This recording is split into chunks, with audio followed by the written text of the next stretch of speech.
Hey friends, we are live. This is John Bush with the Live Free Now show, bringing you the news, views, tips, and tools you can use to live a more free and prosperous and healthy life. And today I want to talk to you about freedom cells, among all things, but I want to talk specifically in the context of how freedom cells provide an opportunity to essentially have an alternative means of social organization as this technocratic control grid continues to grow and expand. It's very possible that people can be shut out of activities that they have grown accustomed to. This isn't a far-fetched idea. It's not a far-fetched, radical, crazy conspiracy theory of a concept. It's already taken place in other countries across the globe. And this was in the works and in the cards by many technocrats. Many ruling elite wanted to increase surveillance across the globe for quite some time, wanted to increase control, wanted to create an environment where it was easy to remove what they believe are privileges from human beings.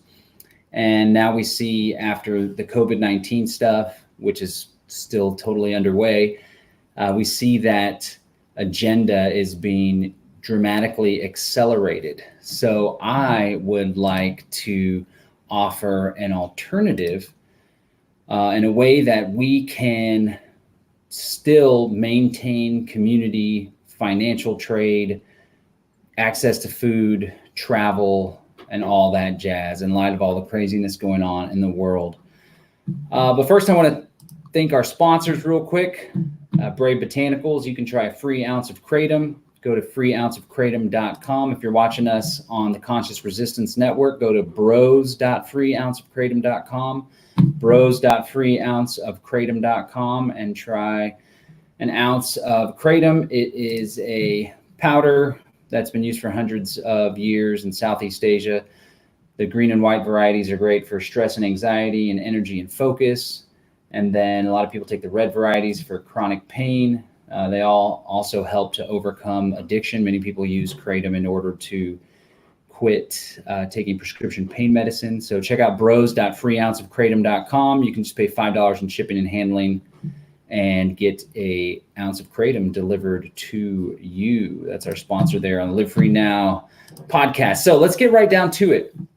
This topic came to mind because a few days ago, we hosted the 4th International Freedom Cell conference call. There was around 50 participants at the high point. And one of those participants from California said something that really stuck with me. And he said, I'm interested in the Freedom Cell Network because I want to have a way to engage with other people, a way to trade, a way to have access to food if I get shut out of grocery stores, for example. And now, just talk of that, maybe for some people may seem far-fetched or extreme. For many of you, you're right on board with that and have been following along with this agenda, as I called it before. But right now we have a situation where there are businesses that are fined if they have people in the store without a mask, right? We also have a situation where in China and Singapore and other countries, people aren't allowed to travel freely unless they have a green light on their immunity passport, which comes in the form of a smartphone app. So it's no longer far-fetched to think of governments, technocrats, utilizing technology in order to limit people's access to day-to-day activities. There's also a whole lot of talk about the COVID-19 vaccine that's coming down the pike. And as we well know, that there's been a desire by many health experts, public officials, to have vaccines be mandatory. Now, one of the ways that, there are mandatory vaccines in some circumstances, and one of the ways that governments compel obedience with different edicts is by removing privileges. For example, if you owe fines to the city of Austin, or if you miss a court date, then they can suspend your driver's license, right? Governments think that driving or traveling is a privilege. I beg to differ, but we'll save that for another video. We see recently the Real ID Act was passed. So for the longest time, governments were trying to create a national ID. And the Real ID Act passed maybe back in 2007, I believe. And there was immense pushback. Many state governments instituted nullification bills that said this is against the 10th Amendment. The federal government doesn't have a power to compel this national ID card. For those not familiar, Real ID was a federal law that required all states to comply with certain measures that were to be included on everyone's driver's license. And I resisted getting my license updated for quite some time and drove for maybe about 2 years without my license being renewed. And then as my kids got older, I didn't want to bother with getting pulled over and stuff. So I went to go renew it. And if you're in Texas, it has a little star on the corner. And that means that it's Real ID compliant, that there's biometric information, that it's capable of storing information and transmitting that information with a unified national network. Now, the way that they compelled obedience with the states and in turn the people, after much pushback, and that effort was delayed years and years, much to the dismay of the controllers that wanted to push it through. But the way that they compelled obedience was to say, if you don't have a Real ID compliant driver's license or identity card, government issued identity card, then you can't enter federal buildings and you can't fly or travel. So again, the precedent has been set for this mechanism of compelling obedience to be put in place. And it's not a stretch of the imagination to believe, again, because it's already taken place in other countries. In many ways, a lot of stuff that takes place in China is kind of a proving ground before it's imported here to the West. And many of the ruling elite and the globalists, for lack of a better term, are in bed with China. Even Henry Kissinger helped to normalize relations with China and set up relationships with China. And it was Henry Kissinger and there's other people that were praising China, and David Rockefeller praising China for their authoritarian regime, kind of wishing things were more authoritarian here in the United States. Well, now that we have all this COVID stuff, that's being escalated. So it's not far-fetched to believe that the compulsion of vaccines perhaps could be encouraged by limiting travel, for example. It's not far-fetched to believe that the compulsion of participation in a COVID-19 immunity passport, which is something that Bill Gates spoke very highly of, that's not a possibility. And we already see the technology that's coming out with the COVI-PASS. This is COVI-PASS, trademarked. The world's most secure digital health passport built on patented technology, awarded the Seal of Excellence by the European Commission and being used by various United Nations projects. There's a little video here. Let me know in the comments if you can hear this. Should be able to hear this. By the multi-award-winning British cybersecurity firm VST Enterprises. COVI-PASS is powered by the revolutionary and patented V-Code and V-Platform technology. Wow. Here's how it works. Here's how it works. Using the secure COVI-PASS platform, an authorized healthcare professional, nurse or doctor can apply for an administration account that will be approved by a verified individual. Only an authorized user can create a digital skip ahead here. Unique serial number if a V-Code is set the trigger date from 1 week before their next test date. The COVI-PASS digital passport is then assigned to the user's V-Code. An individual can use their COVI-PASS digital passport by presenting their V-Code either on their mobile, key fob or home printout. Once scanned, the COVI-PASS passport displays information securely using permission-based access. So essentially how this will work is you get assigned a COVI-PASS ID and then they assign a corresponding COVID-19 test. And then once you take the test, the results are tied to your COVI-PASS ID.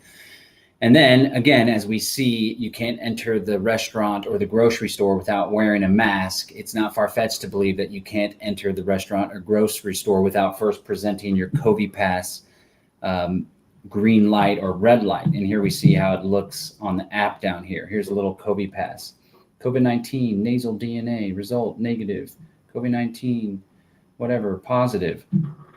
This is exactly what took place in China and is taking place in Singapore. And there was this awesome Instagram video. I wish I could find it for you right now where this, I mean, it wasn't awesome, but it was rather telling, where this woman showed how just how integrated the immunity passport was when you're entering a neighborhood, when you're entering an apartment complex.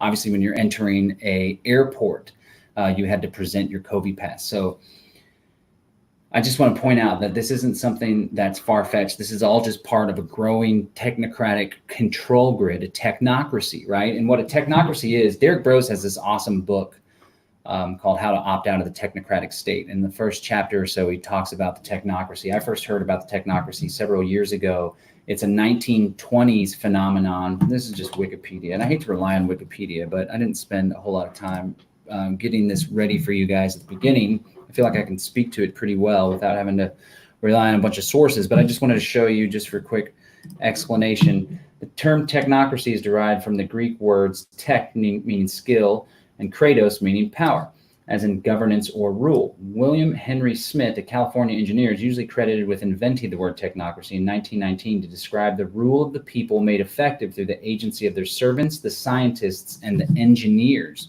So essentially what a technocracy is not a democracy, which has its flaws completely, which is like a rule by the people, a rule by the majority. It's not an oligarchy, which is like a rule by the rich and that particular class. It's a rule by technocrats, by the scientific elite, by the philosopher king, so to speak, to put it in Plato's Republic terms. And we see this divination that's been granted to the experts, and there's just such a willingness to rely on the experts 110%. But in all reality, we see the experts changing here, and there's a lot of political science that's taking place that has a purpose beyond just the scientific exploration or the scientific method, the pursuit of truth. And a lot of it plays into this technocratic control grid. The Wikipedia article talks about the technocrats gaining influence in the 30s and with the passage of the New Deal as well, which was just the expansion of technocracy, expansion of control and influence of government into so many different facets of our lives. And then we see, if people are familiar with Zbigniew Brzezinski, he wrote this book called The Grand Chessboard, and he talked about this shifting world order and where there's going to be efforts to create hegemony, which is total power by the U.S., utilizing and leveraging the Middle East and taking away that sphere of influence from the Russians and the Soviets. Zbigniew Brzezinski was in the Carter administration. He played a role in Obama's administration, and Obama was greatly influenced by him as well. But he wrote this book called Between Two Ages, America's Role in the Technocratic Era. I just want to read a quote from this book, which was written in 1970, I believe, and it's rather prescient and telling. And so in the quote, he says, "The technocratic era involves the gradual appearance of a more controlled society. Such a society would be dominated by an elite, unrestrained by traditional values. Soon it will be possible to assert almost continuous surveillance over every citizen and maintain up-to-date, complete files containing even the most personal information about the citizen. These files will be subject to instantaneous retrieval by the authorities." Now, a bunch of the work that I did in 2010, it was, Catherine Bleich and I, the mother of my kiddos, we learned about fusion centers, and we really did a good job of kind of blowing the lid off of this fusion center technology, which essentially is a law enforcement institution that merges local, state, and federal information gathering and intelligence sharing practices. It essentially brought the FBI and federal law enforcement into all of the local, even school district police departments, right? And they have these, if you've ever seen Minority Report, that's essentially what's taking place. And they even do pre-crime, and they think about trends, and they have all these computer screens. It's just like what you would see out of a futuristic dystopian movie, right? Because that's what we're living in right now.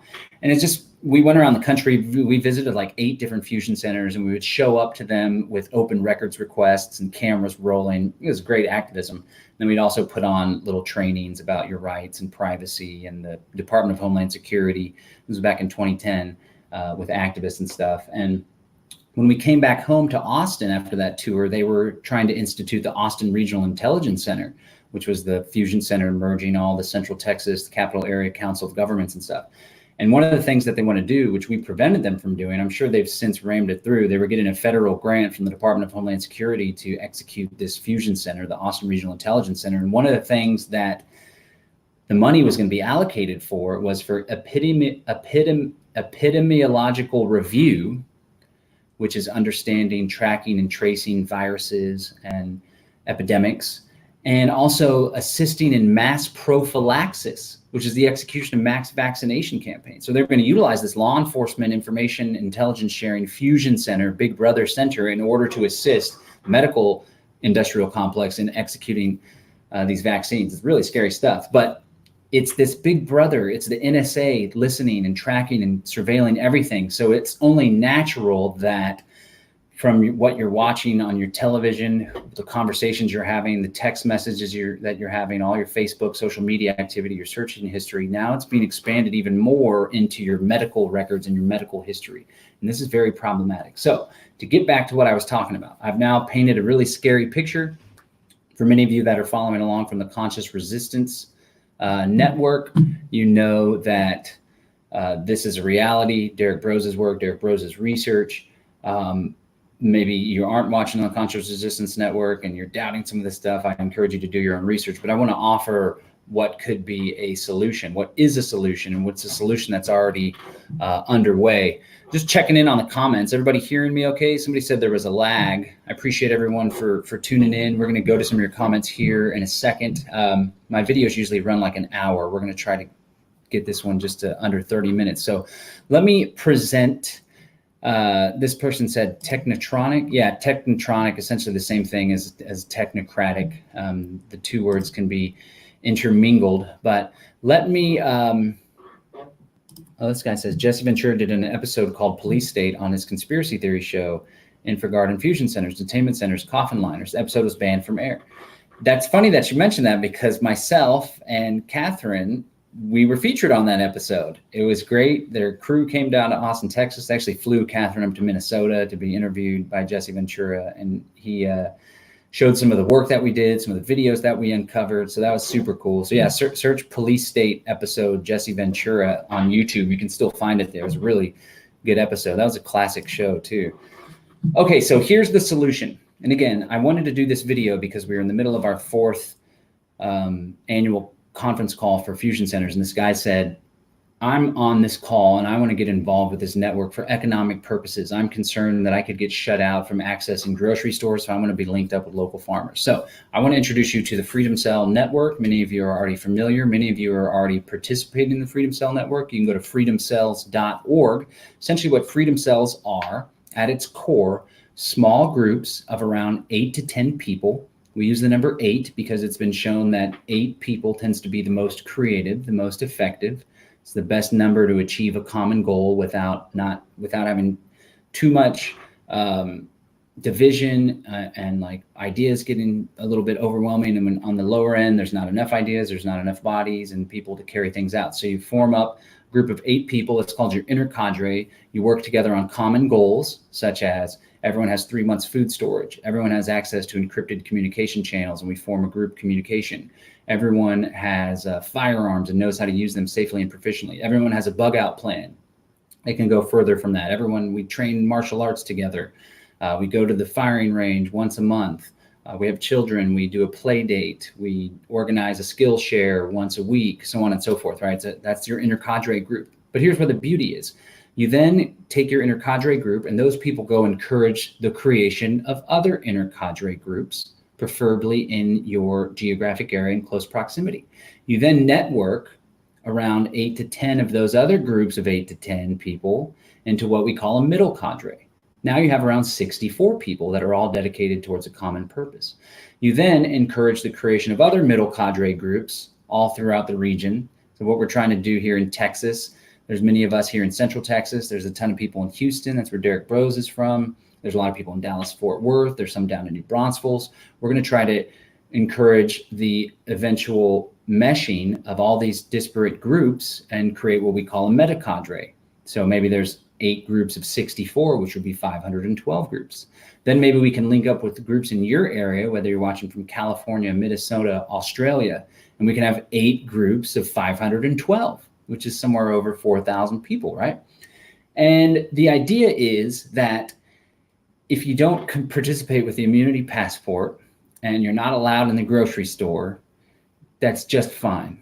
because you hadn't set foot in the grocery store for the past 6 months, because you linked up with the network of local farmers, because you got together with your inner cadre that all happens to live in the same part of town, and you guys created a community garden. Because you guys aren't relying on the conventional food, right? How crazy is it that the food that has chemicals is called conventional, and the food that doesn't have chemicals is more expensive, even though it has less chemicals? You know how it all works, right? It's all the mass production and stuff. And it's like, you can't enter this particular public square because you don't have your immunity passport, or you haven't taken the COVID vaccine. And it's like, well, we just set up our own intentional community. And we have 60 people of like mind that live on these 50 acres. And essentially, we're creating our own form of society. This is the real deal. And I want to show you that it's not just some far-fetched idea. And in fact, we have over approximately 2,077 people that are participating in the Freedom Cell Network. So this was an idea that I came up with back in 2015, did some podcasts, some speeches at some conferences. And then I kind of went inward a few years later, focused on my family, entrepreneurship, getting myself out of poverty. Derek Bros took the idea and spread it worldwide. And now, as you can see, the Freedom Cell Network is very much alive and well in the United States, Western Europe, Southeast Asia, South America. We've got some work to do in Africa. But so the cool thing about this website, go to freedomcells.org. What you're looking at here is the back end of the website. You can register on the site. Then you can put in your address, or put in an address down the road if you don't want to put your exact address. You create a little account. It's essentially like a social network. You can put in your address and pull up. Here, I'll put an address in. This is the old bookstore that I operated for a little bit. Brave New Books. I'm not going to put my actual address for all you guys to see. So you put your address in, and then you search, and then it pulls up the people in your area that are involved in the Freedom Cell Network. And so you're like, oh my God, I thought that I was all alone. But in fact, there's several people in my area. And the blue dots represent a Freedom Cell group. Oh, that's my location. There's also Freedom Cell groups. So there's already groups that are created. Many of them are regional. I created one, the Texas Freedom Cell Network. So we're trying to organize this network here in Texas. So you got these groups. You can also find the cells on a map, cell locator. And like I said, it's a social network, but we're trying to do so much more than that. We're trying to organize people in the real world. But you can post, you can have conversations. Ideally, you engaged with this network in order to build and to create. And already there were some people that were on the conference call the other day. And this one guy he went in the real world and went to a meeting in Colorado, organized by We Are Change Colorado, my boy Bruce B over there and company. And he was blown away that there exists this network. So we exist in a world that's totally divided. I mentioned how Freedom Cells have benefits in the growing technocratic state, but they also have benefits in the growing divided state, especially here in the United States of America, but it's the same all over the globe. There's such a nasty energy between people where they've put themselves and put others into groups, and they identify by a group identity, and they identify others by a group identity. And there's just such a strong emphasis on fear, distrust, anger of the other. And we see this already having taken place in this country for the past decade or so, but it's especially accelerated. It seemed to really start picking up under Obama, where the right wing and the conservatives and the Tea Party movement was like, we hate Obama, we hate Obama.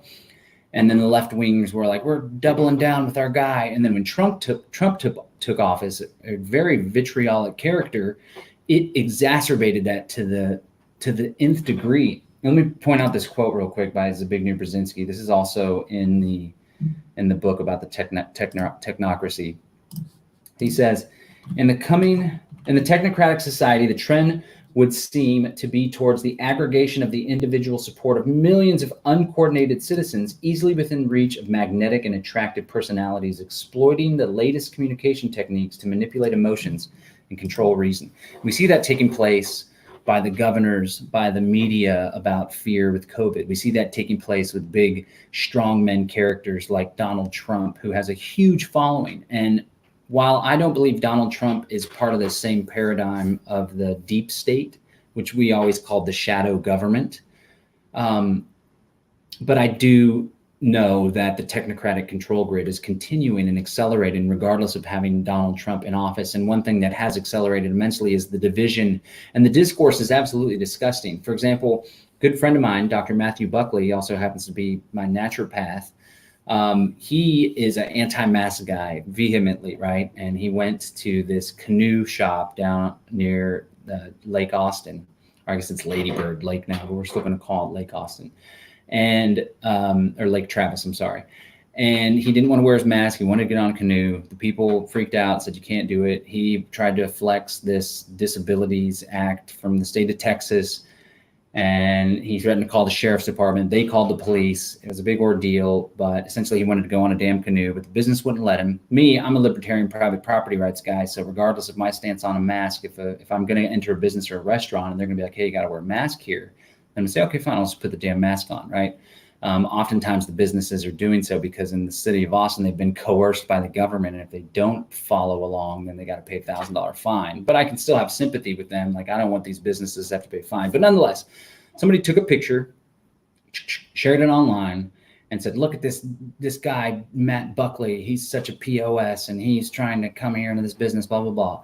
And the slew of comments is absolutely vitriol, and it's really demonstrative of the state of discourse in America right now, whereby the two different sides, whether it's maskers, anti-maskers, BLM, All Lives Matter, Republican, Democrat, militia, boogaloo, Antifa, it's just no one is capable of taking a step back and being like, hey, I recognize that you're a human being and you have your own human experiences. You have your own view of reality. You have your own trauma that you may or may not have been through. And rather than just immediately view you as another and try to shout my position down your throat, I'm going to have compassion, take a step back and see if I can seek first to understand before trying to get you to understand my position. It's just, so the point is, I don't even know that I want to associate with a good bulk of society as is, where it's just so, there's so much ignorance, there's so much predisposition to be opposed to the other people around you. And so we have the opportunity to associate with people that don't want to engage in the reactive paradigm that's being inflicted upon everyone by the media, by the agenda. People that would rather be proactive, people that would rather build and create and criticize through creation, rather than trying to tear things down and tear people down. So I'm going to invite you. So far, my participation in the Freedom Cell Network and community has been absolutely joyful and harmonious, and there haven't been any haters or bad actors. Now, mind you, as the community grows, as we engage more, as we do in-person meetups more, as there's more social Zoom calls and all sorts of stuff, obviously there's going to be some people that emerge that probably have toxic personality, but we can deal with that on our own as it comes. For the most part, it's a very beautiful group of human beings, and I invite you to join. I listed some ways to get involved with the network. The first thing that you can do is join us on freedomcells.org.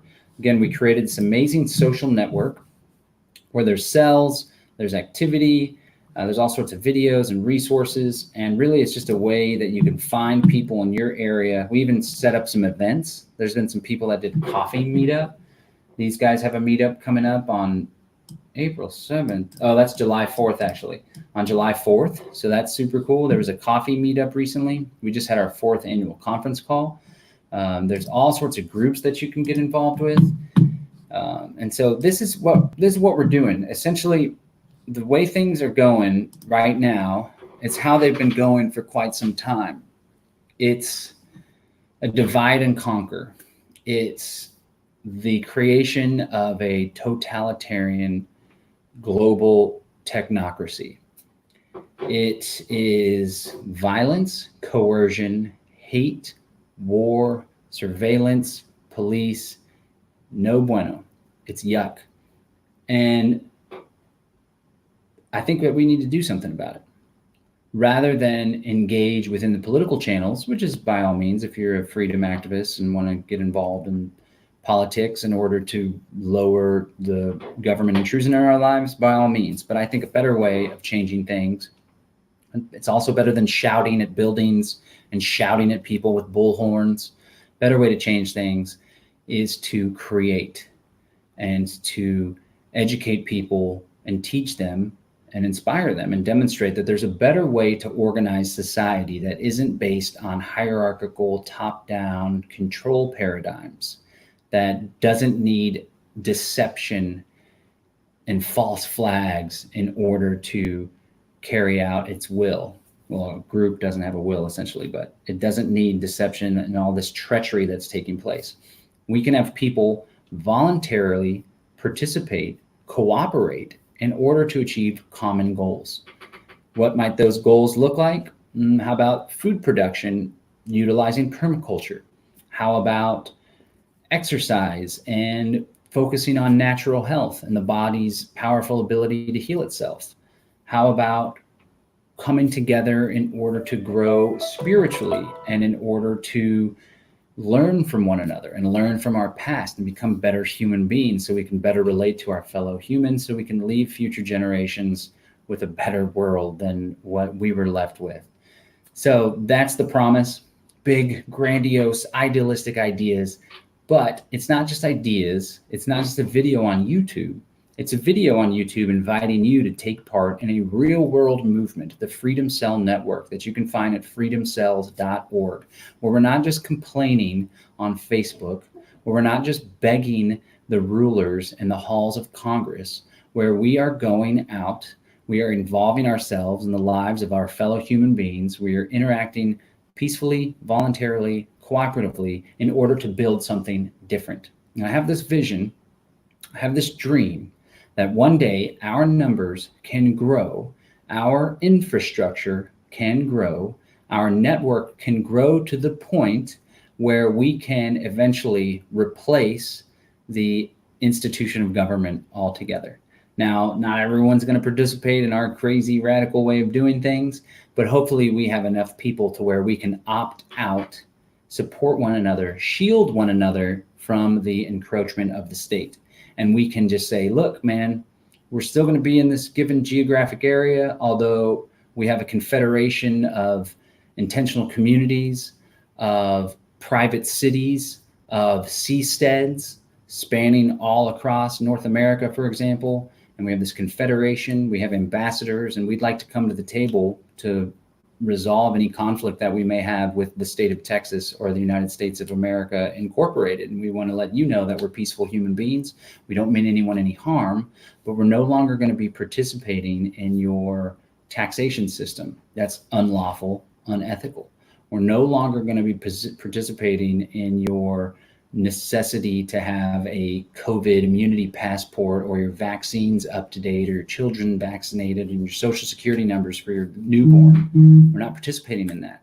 And because we have the strength in numbers and because we're successful entrepreneurs that are earning tons of money, we have our own private fleet of planes, we are going to utilize these airwaves to travel, so on and so forth. Whatever. It's just some ideas, but you see how much we've grown just in the past 5 years already to a network of over 2,000 people. It's not just 2,000 people that want to write a blog post or call their congressman. It's 2,000 people that are ready to build the free society that we all deserve, a free society that's more in line with our freedom as beautiful, peaceful, sovereign human beings.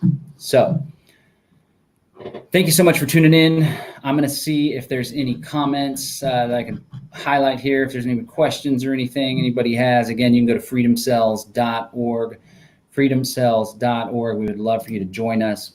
Callie, Live Free With Me says, love and light. Yes, there is. Go on the site and search cells. We have one, Colorado Freedom Cell, I think. All right, that's what we like to see. See that? Callie, Live Free With Me is inviting you to live free with her by going to freedomcells.org. You actually have to do the work to find and meet up with others. Yes, that's what it's all about. And we created this network and this infrastructure for you to do just that. Take the vaccine and play the life or death lottery. That's right. For those of you on the fence about the vaccine, it's being rushed through. There was a lot of problems with the SARS vaccine. There's been problems with vaccines in the past. It's much better to focus on having a healthy immune system, not being in a reactive, interventive, allopathic Western medical paradigm, rather than getting back to the roots of Eastern natural medicine, where we give our body the nutrients that it needs in order to heal itself, because it's one fine-tuned machine whenever it's not all stressed out and crazy and problematic. I will not comply. Start an underground movement against the machine today. That's right. We have started an underground movement, and you can find it at freedomcells.org. Another thing, I encourage everyone to get Derek Brose's book, How to Opt Out of the Technocratic State. You can find it at theconsciousresistancenetwork.com. And, we could even create our own anti-technocratic freedom underground railroad that's about escaping these pockets of control that still sets up the ability to travel. We have a lot of brothers and sisters down in Mexico right now at this very moment, and it would be great to have networks where we can circumvent travel. A lot of people are like, oh, you need to have your damn immigration status approved, so on and so forth. Well, like Dr. Ron Paul said back in the day, I'm not convinced that this border wall is meant to keep us in rather than keep people out. So, yeah. Sorry, don't have a smartphone, wink, wink. Now we're talking ripple in the pond. Derek Brose is all extreme when it comes to the smartphone and stuff. I got complacent in my own life as far as convenience. Like whenever I just finally tucked my tail between my legs and renewed my driver's license and got the registration sticker in my car, having children really pulled back the amount of risk that I was willing to take in order to take a stand. But that's why I've always contended that there's strength in numbers, there's strength in unity, and there's strength in truth. And if we can grow a giant network of people all on the same page, and we can opt out together and get each other's back, then it'll be a lot easier for people to take on more risk, because it won't just be the lone wolf standing there that's easily crushed. It'll be like 60 people that are like, we won't let you take our friend today. Callie, live free with me. I guess she's talking about the technocratic, opting out of the technocratic state. That's great. There are nurses who sent unused testers and they came back as infected. The company for test tips is ipsos morte when they die, which means they die in Latin. Yeah, and then even the COVID-19 tests, there's a bunch that are faulty. The CDC apparently sent a bunch of tests that were already infected with the vaccine. It's trouble. It's no bueno. So, all right, I appreciate everybody. Here's somebody asking a question. Sister-in-law admitted to hospital, cold legs, slight fever, and belly pain, keeping her 2 days for test. There's obviously something wrong here, correct? I mean, if someone is in such a bad spot that they need to be hospitalized, then something is potentially wrong. I generally don't favor Western medicine, but Western medicine does have a place. Hospitals do have a place. There are emergency conditions where people could definitely need hospitals and doctors and surgeries and so on and so forth. So just encourage your sister to use her best judgment. Make sure you're there for her, supporting her.